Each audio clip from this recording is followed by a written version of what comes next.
ભરૂચમાં નાતાલ પર્વે ખ્રિસ્તી સમાજની ભવ્ય ધાર્મિક યાત્રા યોજાઈ હતી। પ્રભુ ઈસુના શાંતિ સંદેશ સાથે શહેર ગુંજી ઉઠ્યું હતું। કેથોલિક ચર્ચ ખાતેથી પદયાત્રાનું પ્રસ્થાન કરવામાં આવ્યું હતું। બાળકો યુવાનોએ ઈસુના જન્મના જીવંત દ્રશ્યો રજૂ કરી પ્રેમ અને ભાઈચારાના સંદેશ સાથે નગર પરિક્રમા કરી હતી।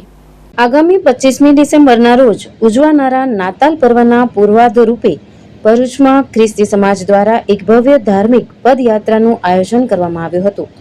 પ્રભુ ઈસુ ખ્રિસ્તના આગમનની ખુશીમાં અને વિશ્વમાં શાંતિના પ્રસાર માટે નીકળેલી આ યાત્રામાં સમગ્ર ખ્રિસ્તી સમાજ ભક્તિભાવ સાથે જોડાયો હતો।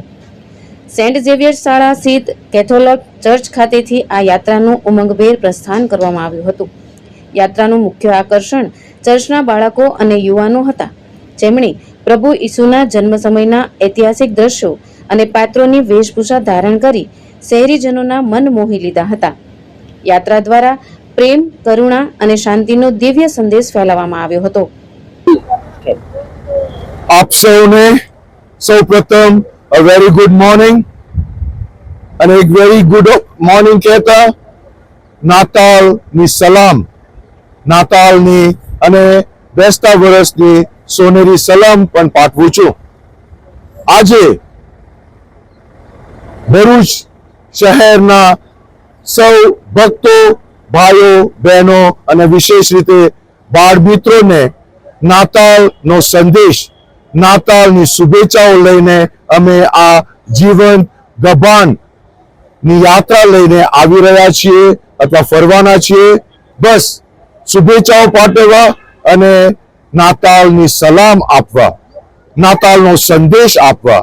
અને નાતાલનો સંદેશ એટલે બાળ ઈસુનો જન્મદિવસ, બાળ ઈસુ જેઓ આપણને શાંતિ, પ્રેમ, આનંદ અને જીવનની ભેટ લઈને આવી રહ્યા છે, એ શાંતિ, પ્રેમ, આનંદની ભેટ લઈને અમે પણ ભરૂચ શહેરમાં ફરવાના છીએ કે જેથી બધાને આ પ્રેમ, શાંતિ અને જીવનનો અનુભવ થાય।